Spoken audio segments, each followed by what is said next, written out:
मुंबई पुणे द्रुतगती महामार्गावर होणारी वाहतूक कोंडी आता थांबणार आहे.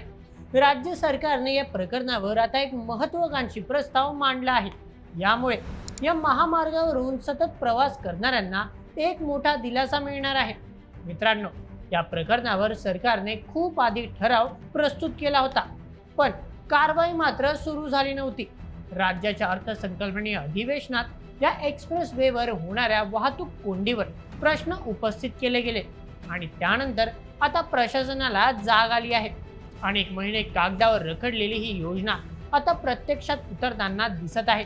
चला मग या योजनेबद्दल सविस्तर माहिती आणि त्याचे फायदे याबद्दल सगळं काही जाणून घेऊया आजच्या व्हिडिओमध्ये. मित्रांनो, मुंबई पुणे द्रुतगती महामार्ग हा एक असा महामार्ग आहे ज्याच्यावरून प्रवास करणे अनेक प्रवाशांना नेहमी कंटाळवाणं वाटतं. कारण आहे या महामार्गावर नेहमी निर्माण होणारी वाहतूक कोंडी. प्रत्येक वीकेंड आणि सुट्टीच्या दिवशी मुंबईहून पुण्याला जाणाऱ्यांची संख्या मोठ्या प्रमाणात असते. या दिवसांमध्ये मुंबई पुणे महामार्गावर मोठ्या प्रमाणात वाहतूक कोंडी पाहायला मिळते. मुंबई पुणे एक्सप्रेस वेवर गेल्या महिन्यात तब्बल 32 तासांसाठी वाहतूक ठप्प झाली होती. यासाठी पर्याय म्हणून उरण कर्जत महामार्ग प्रस्तावित करण्यात आला होता. दिवंगत उपमुख्यमंत्री अजित पवार यांनी 2025 मध्येच एका बैठकीत मंत्रिमंडळासमोर यासाठी प्रस्ताव मांडण्याच्या सूचना दिल्या होत्या, परंतु तरीही हे काम प्रत्यक्षात सुरू झालं नव्हतं.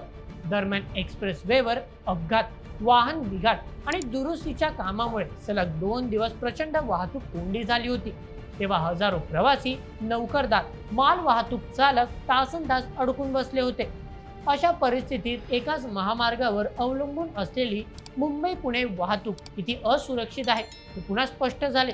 याच पार्श्वभूमीवर सुमारे 135 किलोमीटर लांबीच्या 4 पदरी शिरूर, चाकण, कर्जत आणि उरण मल्टी नॉडल कॉरिडॉर एक महत्त्वाचा पर्याय ठरू शकतो. या प्रकल्पाचा खर्च सुमारे 12 ते 12.5 कोटी रुपये आहे. या प्रकल्पामुळे पिंपरी चिंचवड आणि अहिल्यानगर रस्त्यावरील वाहतुकीचा मोठा भार कमी होणार आहे. तर चला आता जाणून घेऊया कशा प्रकारे हा कॉरिडॉर कार्यान्वित झाल्यास पुणे आणि पिंपरी चिंचवड वाहतुकीवरील ताण 70 ते 80% पर्यंत कमी होऊ शकतो. या महामार्गामुळे शिरूर, चाकण, तळेगाव आणि कर्जत मार्गे थेट उरण कनेक्टिव्हिटी मिळणार आहे. त्यामुळे औद्योगिक माल वाहतूक सुलभ होणार आहे. चाकण आणि शिरूर MIDCतील मालवाहू वाहनांना जोड मिळाल्याने नगर, रस्ता आणि ठाणे एक्सप्रेस वेवरील गर्दी कमी होण्यास मदत होईल.